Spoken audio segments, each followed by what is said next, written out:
तब स्टूडेंट पानी में मजा आ रहा है? पूरा 3 दिन से पानी आ रहा है का?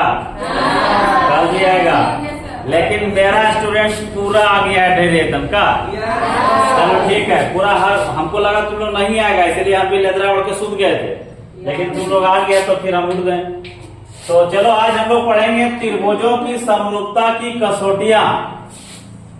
ठीक है, अभी इससे पहले हम पढ़ाए थे एक बार कि दो त्रिभुज सर्वांगसम कब होते हैं, कि जब एक त्रिभुज यहाँ ऐसे है और एक त्रिभुज यहाँ ऐसे है ना। तो ये दोनों त्रिभुज लगभग एक सा लग रहा है, तो ए बी सी और पी क्यू आर, ध्यान दीजिएगा दोनों त्रिभुज में ये भुजा इस भुजा के बराबर है, ये भुजा इस भुजा के बराबर है और ये भुजा इस भुजा के बराबर है, तो हम लोग इसको बोलते हैं सर्वांगसम कसौटी। यानी कि दोनों त्रिभुज आपस में क्या है? बराबर है, सर्वांगसम है। लेकिन क्या ये त्रिभुज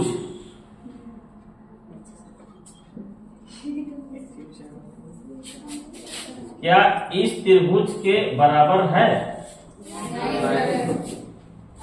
नहीं। ये त्रिभुज जैसा दिख रहा है ABC, वैसा ही PQR भी दिख रहा है ना? लेकिन फिर भी दोनों त्रिभुज बराबर है क्या? नहीं। लेकिन देखने में एक जैसा, रूप दोनों का एक जैसा, आकार दोनों का एक जैसा नहीं। दिखने में एक जैसा है, रूप एक जैसा है, दिखता एक जैसा है, लेकिन आकार एक जैसा नहीं है, साइज एक जैसा नहीं है। समझे? तो ये आपका ये दोनों त्रिभुज सर्वांगसम हो सकता है, लेकिन ये दोनों त्रिभुज क्या हो सकता है? समरूप हो सकता है, सर्वांगसम नहीं है। इसके बारे में हम लोग 6.1 में पढ़ चुके हैं, अध्याय 6.1 में भी पढ़ चुके हैं कि कौन समरूप कहलाता है और कौन सर्वांगसम कहलाता है। अब दो त्रिभुजों को या दो आकृतियों को समरूप होने के लिए क्या क्या कंडीशन है, उसका कंडीशन हम लोग समझें। तो उसका कंडीशन है, यहाँ पर 4 कंडीशन है, आप देख सकते हैं 4 कंडीशन हमारे पास है। 4 कंडीशन में पहला कंडीशन होता है S। तो हम पहले बताएं कि समरूपता के लिए, सर्वांगसमता के लिए अलग चीज होता है, लेकिन समरूपता के लिए होता है, समरूपता के लिए जो होता है वो भुजाएं जो होती हैं और कोण जो होता है, कोण तो बराबर होता है, कोण क्या होता है? बराबर होता है, लेकिन भुजाएं, इसमें कलर सूख गया, भुजाएं जो होती है वो समानुपात होता है। क्या होता है? समानुपात, इन समान अनुपात में होता है। याद रखिए, सर्वांगसमता का रूल अलग है, उसमें भुजाएं भी बराबर होते हैं और कोण भी बराबर होता है, लेकिन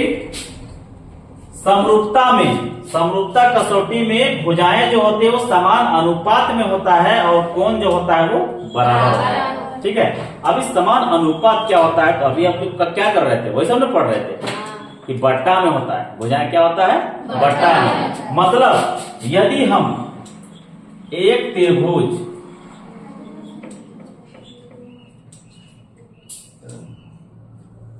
ऐसा करके त्रिभुज ले लिए और एक त्रिभुज तनी बोर्ड ले लिए, ठीक है, दोनों दिखने में जैसा है लेकिन आकार छोटा बड़ा है। तो मान के चलिए इस त्रिभुज का नाम ABC रख दिए और इस त्रिभुज का नाम PQR रख दिए। ठीक है, तो आप देख सकते हैं कि ये वाला जो भुजा है इस भुजा के समानुपात है, बराबर नहीं है लेकिन दिखने में जैसा है कि नहीं?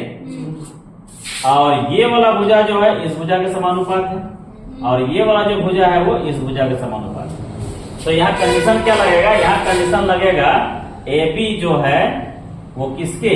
तो PQ के समानुपात, और BC जो है वो QR के समानुपात है, और AC जो है वो PR के समानुपात। समझे? तो इसको हम लोग बोलेंगे SSS। क्या बोलेंगे? SSS, साइड समरूपता कसौटी। समझे नहीं समझे?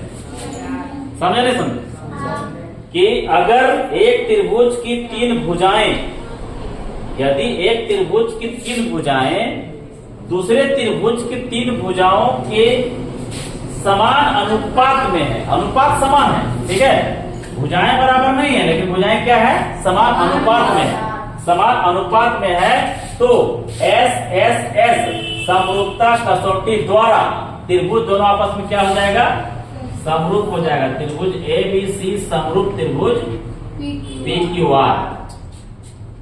सर्वांग समता का अलग होता है और समरूपता का अलग होता है, याद रखिए।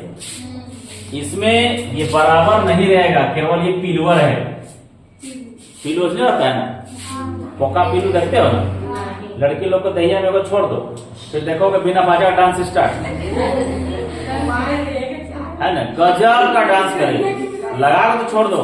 अभी लड़की को बोलो कि डांस करेगी तुम, हम नहीं जानते हैं, डांस करेगी नहीं, हम नहीं जानते, ये वो पीलू छोड़ दो इसका दहिया, उसके बाद देखो डांस क्या कथक नृत्य इसे करने लगेगी ना।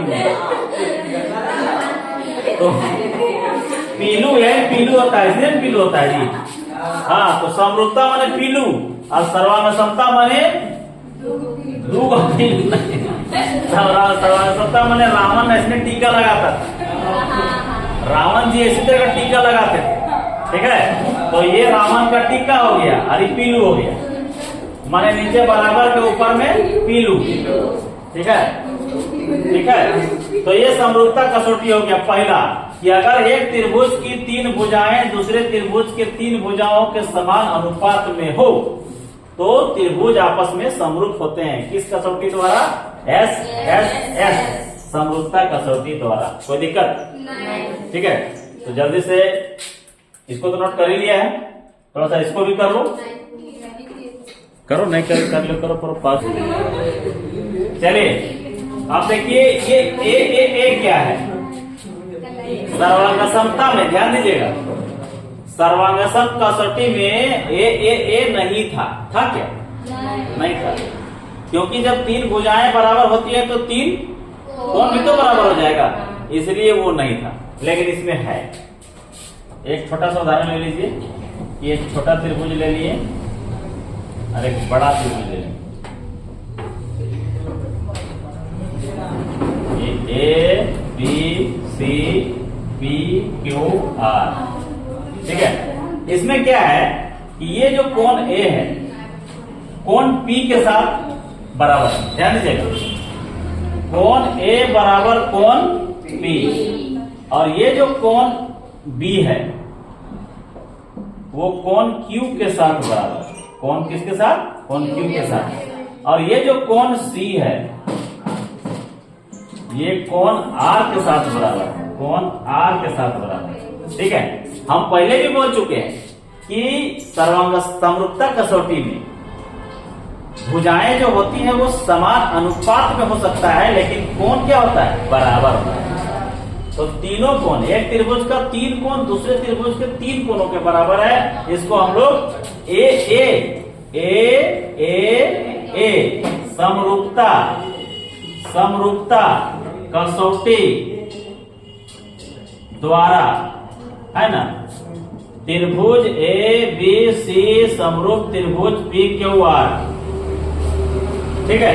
लेकिन ये जो ए समरूपता कसौटी है इसको हम लोग शॉर्ट में ए समरूपता कसौटी भी कहते हैं, हाँ, समरूपता कसौटी भी कहते हैं। काहे कहते हैं कि अगर दो त्रिभुज में एक त्रिभुज की दो कोण दूसरे त्रिभुज के दो कोणों के भी बराबर हो जाए तो समझो वो समरूप है,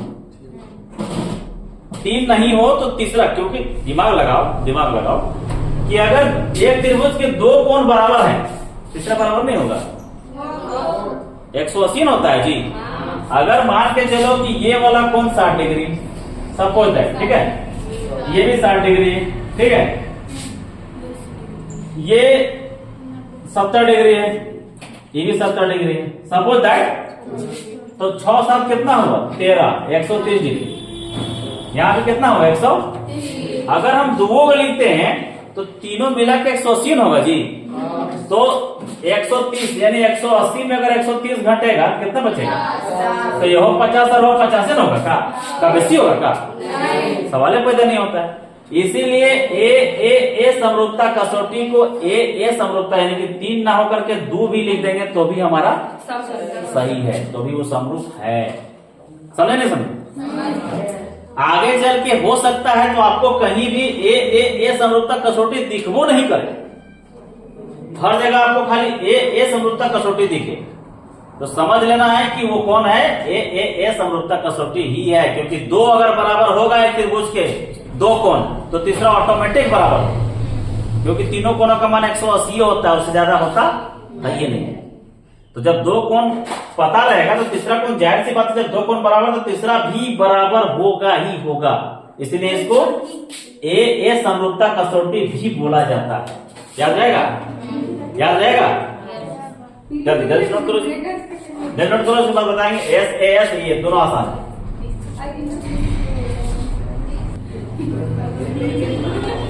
चलिए आप दोनों एक ही बात समझिए। एस यानी एक त्रिभुज लेते हैं, एक और त्रिभुज लेते हैं, इसका नाम एबीसी रखते हैं, इसका नाम पीक्यूआर रखते हैं।